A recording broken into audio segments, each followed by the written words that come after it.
आज हम समझेंगे मृदा उर्वरता अर्थात सॉइल फर्टिलिटी। सबसे पहले समझिए कि मृदा उर्वरता का अर्थ है मिट्टी की वो क्षमता जिसके द्वारा वो पौधों को आवश्यक पोषक तत्व उचित मात्रा और संतुलित अनुपात में उपलब्ध कराती है। यही क्षमता फसलों की वृद्धि, उत्पादन और देश की खाद्य सुरक्षा को निर्धारित करती है। मृदा उर्वरता मिट्टी के भौतिक, रासायनिक और जैविक गुणों पर निर्भर करती है।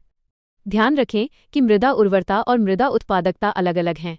मृदा उर्वरता पोषक तत्व उपलब्ध कराने की क्षमता है, जबकि मृदा उत्पादकता वास्तविक फसल उत्पादन को दर्शाती है। अब बात करते हैं इसके महत्व की। कृषि के क्षेत्र में अच्छी मृदा उर्वरता फसल उत्पादन बढ़ाती है, पौधों की स्वस्थ वृद्धि सुनिश्चित करती है, पोषक तत्वों की उपलब्धता बढ़ाती है और सतत कृषि को प्रोत्साहित करती है।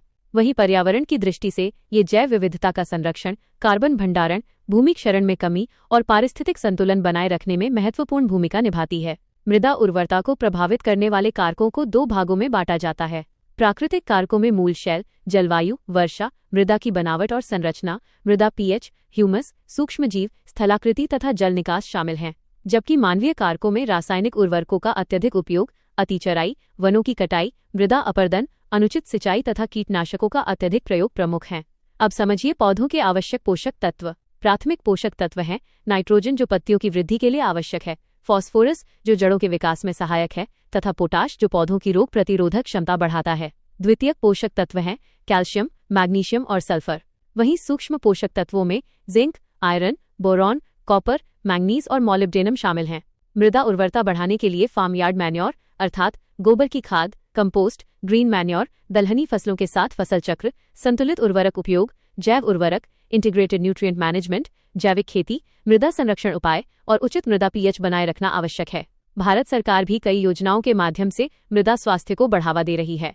इनमें सॉइल हेल्थ कार्ड योजना, national mission for sustainable agriculture, परंपरागत कृषि विकास योजना, national project on organic farming, प्रधानमंत्री कृषि सिंचाई योजना, इंटीग्रेटेड न्यूट्रिएंट मैनेजमेंट तथा नेशनल इनोवेशंस इन क्लाइमेट रेजिलिएंट एग्रीकल्चर प्रमुख हैं।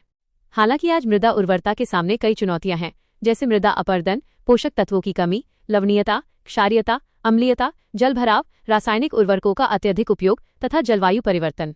आगे की राह ये है कि प्रिसिजन फार्मिंग को बढ़ावा दिया जाए, मिट्टी में ह्यूमस और जैविक पदार्थ की मात्रा बढ़ाई जाए, नियमित मृदा परीक्षण किया जाए, संतुलित एनपीके उपयोग, वाटरशेड प्रबंधन, क्लाइमेट स्मार्ट एग्रीकल्चर तथा किसानों में जागरूकता को बढ़ाया जाए।